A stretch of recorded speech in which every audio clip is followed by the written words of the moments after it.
The great Prince Charming, who always flaunted his manners in front of the public, has now been exposed by one of his former maids. The world no longer sees him as a noble royal, but as a spoiled and rotten son of the crown. What Charlotte Briggs revealed has changed everything. It turns out he didn't become terrible over time, he always was. Charlotte, once a young woman with dreams of serving the royal family, believed that giving love and care to someone would bring out the best in them. But in this case, she was wrong.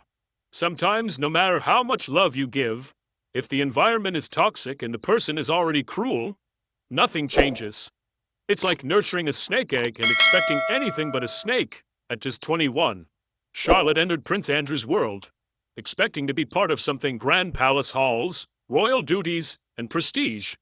Instead, she found herself in a job no one wanted.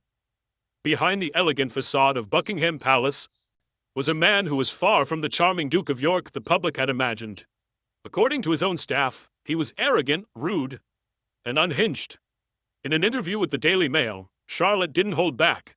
She said, "I don't give a toss what Prince Andrew feels. He's a horrible, nasty man." These weren't words chosen to be polite. They were raw, honest, and came from someone who had experienced years of disrespect and mistreatment. As her accounts began circulating, the world got a rare, unfiltered look into what life was really like behind the palace walls when the cameras were off. Her earliest impressions of Andrew painted him as lazy, entitled, and prone to rage. He regularly barked orders for tasks he could easily do himself.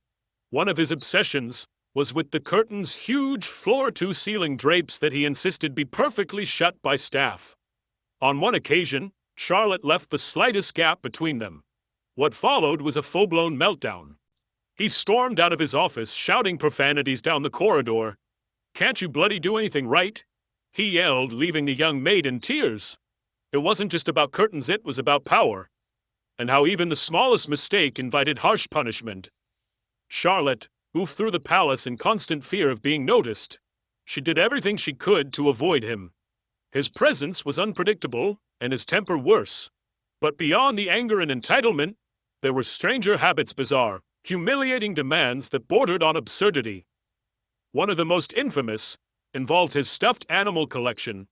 To outsiders, it might have looked like a quirky, harmless hobby, but behind closed doors, it became yet another way he imposed control and discomfort on those around him.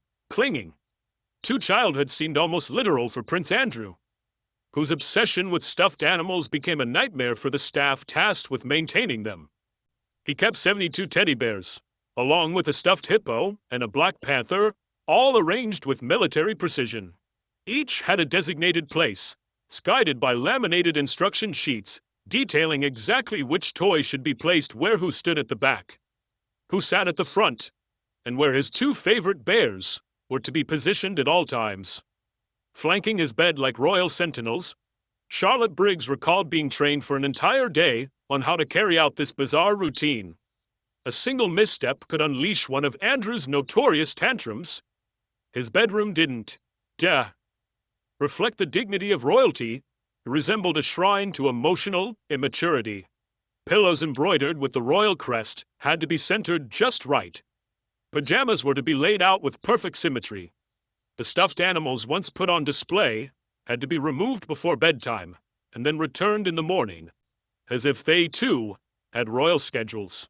It was a world built around the fragile ego of a man unwilling to let go of childish comforts, and one where those around him suffered for it.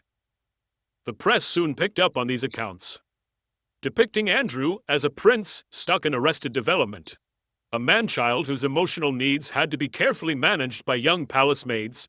But for Briggs, this wasn't quirky or amusing. It was exhausting. Each day felt like walking on eggshells. The public image of a suave, charming royal shattered under the weight of stories about curtain meltdowns and stuffed animal ceremonies. What made it even more disturbing were his interactions with other staff. According to Briggs, Andrew treated the people around him with contempt. Unlike Charles, Edward, or even the sometimes gruff Prince Philip, who she described as consistently respectful, Andrew showed no gratitude, no basic courtesy. He was, in her words, in a class of cruelty all his own. And her stories weren't isolated. Other former staff members backed her claims. One recalled being ordered to cross the room and close curtains that Andrew himself was standing next to simply to reinforce her lower status. Another remembered the cold, condescending tone he used in even the simplest conversations. The worst part? None of this behavior was necessary. Andrew carried none of the responsibilities his siblings did. He wasn't a future king. His role was largely ceremonial, a luxury compared to the others, yet he demanded to be treated as if he were untouchable. What Charlotte Briggs revealed went far beyond a bad temper or immature habits. It was a deeper pattern of a man who relished control, humiliation, and submission. A man who turned service into servitude. Who created such a toxic atmosphere that even working in a palace became a daily trauma. And this wasn't the beginning of his cruelty. Not even close. Charlotte herself knew that Andrew's darker traits had roots going back to early childhood. While Charles was quiet and bookish, and Anne was stubborn but capable, Andrew was something else entirely. From a young age, his behavior set him apart, and not in a good way. He didn't just seek attention, he demanded it, and often got it by tormenting those who couldn't push back. One of his early games involved taunting the Queen's guards. While most kids might shy away from the stiff, stoic soldiers, Andrew would mock them, make faces, try to break their composure. When they ignored him, he got angry, escalating his antics just to force a reaction. This wasn't harmless mischief. It was an early display of a mindset that believed rules didn't apply to him, not even the silent discipline of the guards sworn to protect his family. And the worst of his cruelty wasn't reserved just for people. Animals, too, bore the brunt of his temper. Reports from the time described him kicking the family dogs and laughing when they cried out. He was seen hitting horses in the legs with sticks, not out of fear, but amusement. The behavior was so shocking that even those, accustomed to the unpredictable nature of royalty, were disturbed.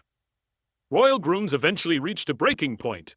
One day, after enduring too much from the young prince, they took matters into their own hands, grabbing him and shoving him headfirst into a pile of horse shit, covering him with fresh dung. It was a grotesque punishment, but they clearly felt he had earned it. That wasn't the only time staff went against royal protocol to discipline him.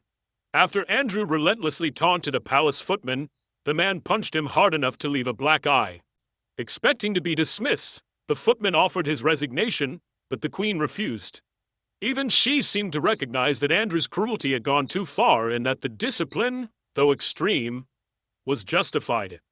His cruelty extended beyond staff and animals. It was present in his treatment of his own family. With his younger brother Edward, Andrew constantly turned interactions into power plays. He bullied him openly, snatched food from him, shoved him, left bruises. It wasn't sibling teasing, it was domination. Observers saw a boy who needed to assert superiority at every turn. At school, his reputation was no better. At prep school, and later at Gordonstown, classmates gave him cruel nicknames: Baby Grumpling for his constant tantrums, and the Snigger for his mean-spirited laughter at others' expense. He was no charming royal in the making, just a smug, spoiled bully. Even as he aged, he didn't mature his cruelty, only hardened. Stories from palace events describe him yanking the zippers on female staff members' dresses, pushing their faces into food with sneering commands to smell the PT. On camping trips, he tore down other shelters and tossed their gear into rivers, leaving them cold and miserable while he laughed. These weren't pranks. They were exercises in humiliation. Staff, under his authority, described a boy who didn't speak like a royal, but barked profanity-laced orders and threw objects at the ground, shouting, "Pick that up." Servants used to royal etiquette and dignity were shocked. They didn't see a mischievous child, they saw a young tyrant. By the time Andrew was old enough to wear a uniform, his reputation was sealed inside the palace. He wasn't the thoughtful heir like Charles, nor the tough and capable Anne. He was the one staff dreaded, the intolerable one. A boy who found joy in domination, who equated power with cruelty, and who seemed to grow more arrogant with every passing year. They hoped he'd grow out of it, but instead, things got worse. By the late 1990s, The public mask Andrew wore had already begun to slip. The scandals weren't just whispers about temper anymore. They were about money, women, and an arrogance that was becoming impossible to ignore. His spending habits, fueled by his royal privileges, collided with shady financial dealings. Reports began surfacing of business ties with questionable figures, some under investigation abroad. Whispers of cash for access schemes followed him, where his royal status was allegedly exchanged for large sums of money in return for introductions or favors. The palace did its best to bury the stories. The evidence kept appearing. Alongside the money scandals came a troubling fixation on younger women. After his divorce from Sarah Ferguson, Andrew became known for surrounding himself with women much younger than himself, found barely out of their teens. His driver once claimed that up to 10 different women a day would be seen coming and going from his residence in Bangkok. The tabloids nicknamed him Randy Andy, and it stuck, turning the Queen's son into a running punchline. Even within palace walls, aides murmured about his inability to distance himself from an inappropriate company. Then came his infamous connection to Jeffrey Epstein. Long before Epstein's arrest, Andrew was photographed at his New York mansions, his Caribbean island, and even aboard his private jet. When Epstein completed his first prison sentence, Andrew continued visiting him, even strolling through Central Park together, images that would later haunt him. The issue wasn't just the association, it was his unapologetic attitude. While other public figures severed ties, Andrew doubled down, calling Epstein a loyal friend and insisting he had no regrets. That defense would prove devastating in the years to come, but Epstein wasn't the only dark cloud. Inside the palace, the staff were building their own unofficial dossier of complaints. Maids and servants spoke of being treated like medieval serfs instead of modern employees. One maid described being forced to run up 7 flights of stairs just to complete a task Andrew could have easily done himself. The arrogance wasn't new, but it was now reaching dangerous levels. She, was ordered to close curtains just inches away from where he was already standing. The abuse, she said, was relentless, verbal, demeaning, clearly designed to break the spirit of those working under him. Another maid remembered him screaming over a minor misstep involving his teddy bears, insisting that no one but him was allowed to touch them. His treatment of the Queen's staff became so notorious that some privately dubbed him the Prince of Darkness. Andrew didn't just give orders, he degraded people. Gardeners spoke of being scolded for a single leaf out of place. Drivers were shouted at for arriving 5 minutes late. A former equerry described working for Andrew as being a human punching bag.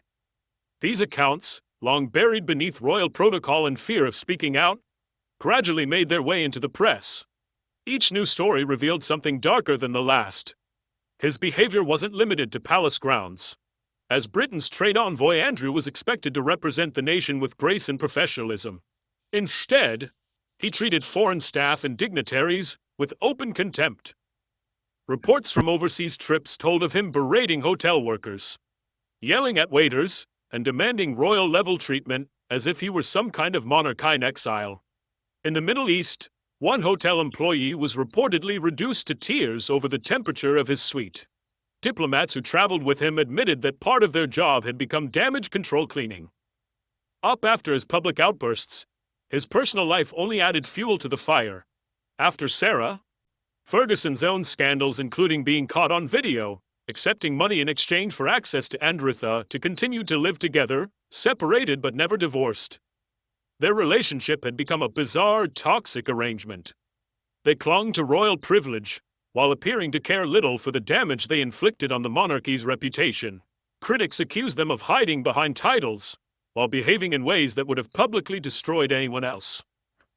By the early 2000s, Andrew's decline was obvious. He wasn't respected like Charles, admired like Anne, or even tolerated like Edward. He was mocked. His nickname evolved from Randy Andy to Air Miles Andy, after it was revealed how recklessly he used taxpayer-funded private flights for the most trivial journeys. Once again, he came off as deeply out of touch, man addicted to luxury, tone deaf to the economic struggles of the country he claimed to represent. Every year, more palace insiders stepped forward. They painted a portrait of a man obsessed with fame, constantly chasing celebrity company, and increasingly detached from reality.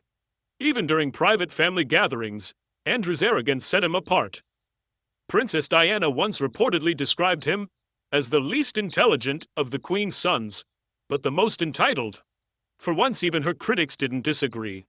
The signs had always been there: the entitlement, the cruelty, the explosive temper, the shady friendships, the compulsive spending. But no one stopped him. Shielded by the Queen's unconditional affection, Andrew continued unchecked, immune to accountability until the Epstein scandal broke open and pulled him down with it.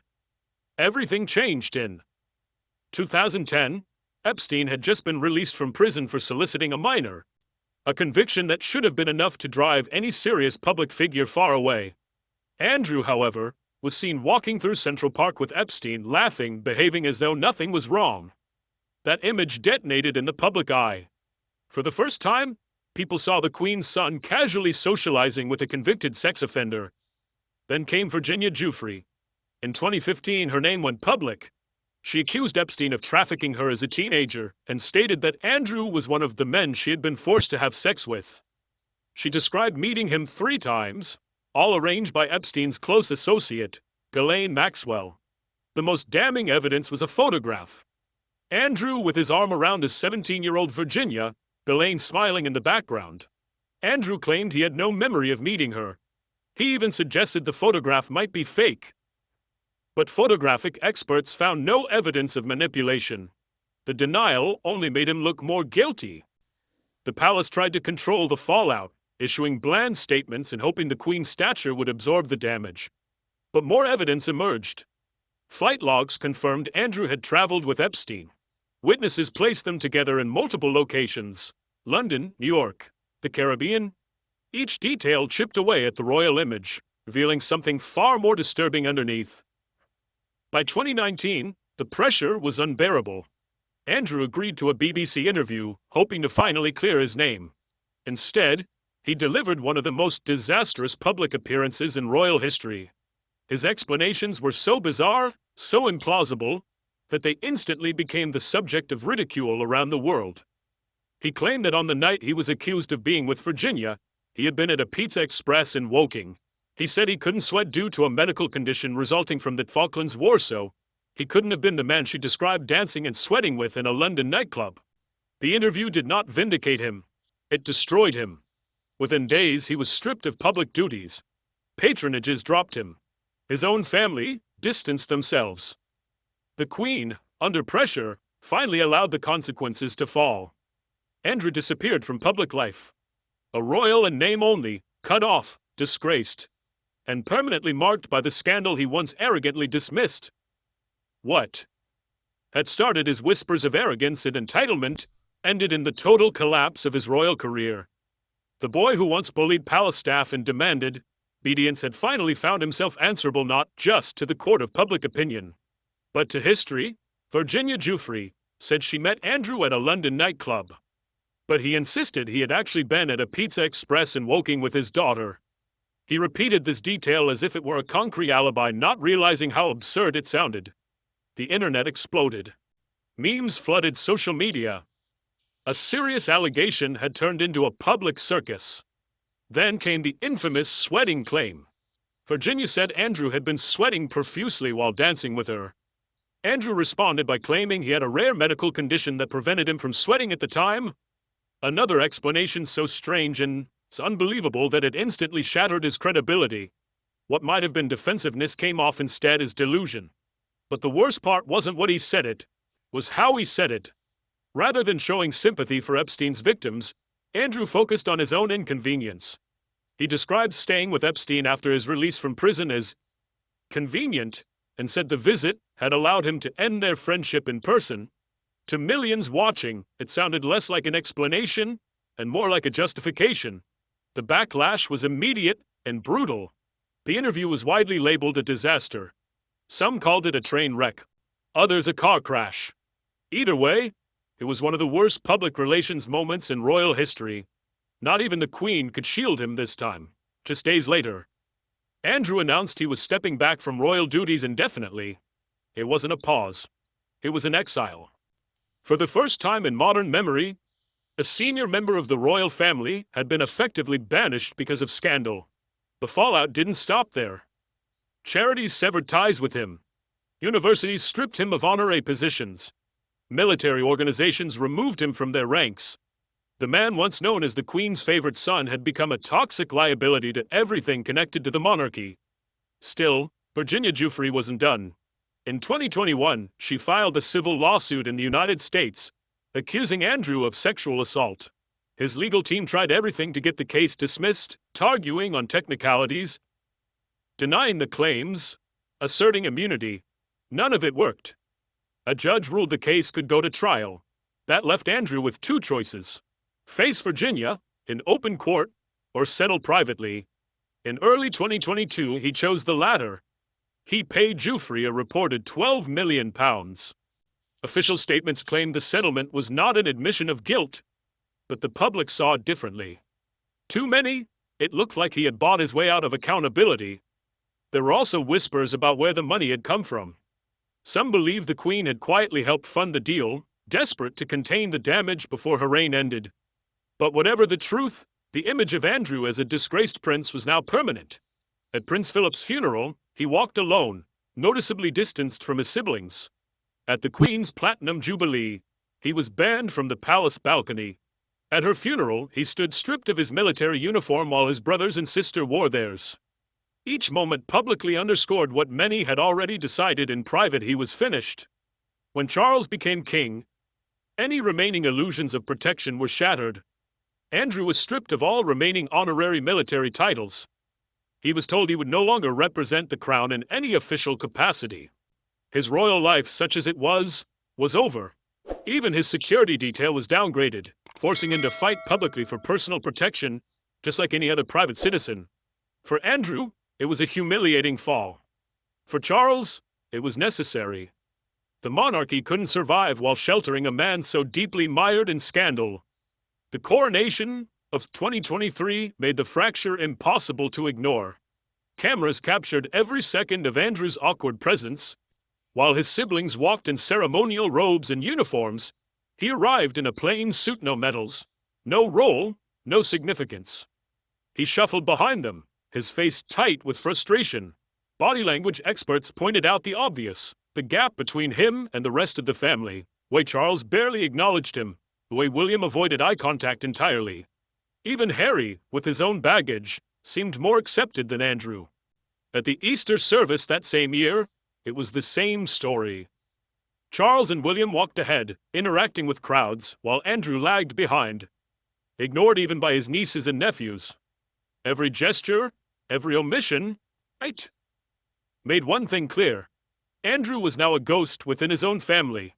But public exile didn't stop the flow of private complaints. More staff came forward with stories that only made him look worse.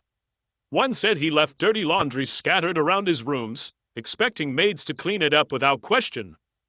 Another described how he demanded baths be drawn at exactly the right temperature, and berated staff when the water was even slightly off. A valet said he was once ordered to iron Andrew's shoelaces, literally, press them flat with an iron. These stories seemed too ridiculous to be real, but they shared a common theme: a man entirely consumed by his own entitlement, detached from basic decency, and utterly out of touch with the world beyond his palace walls.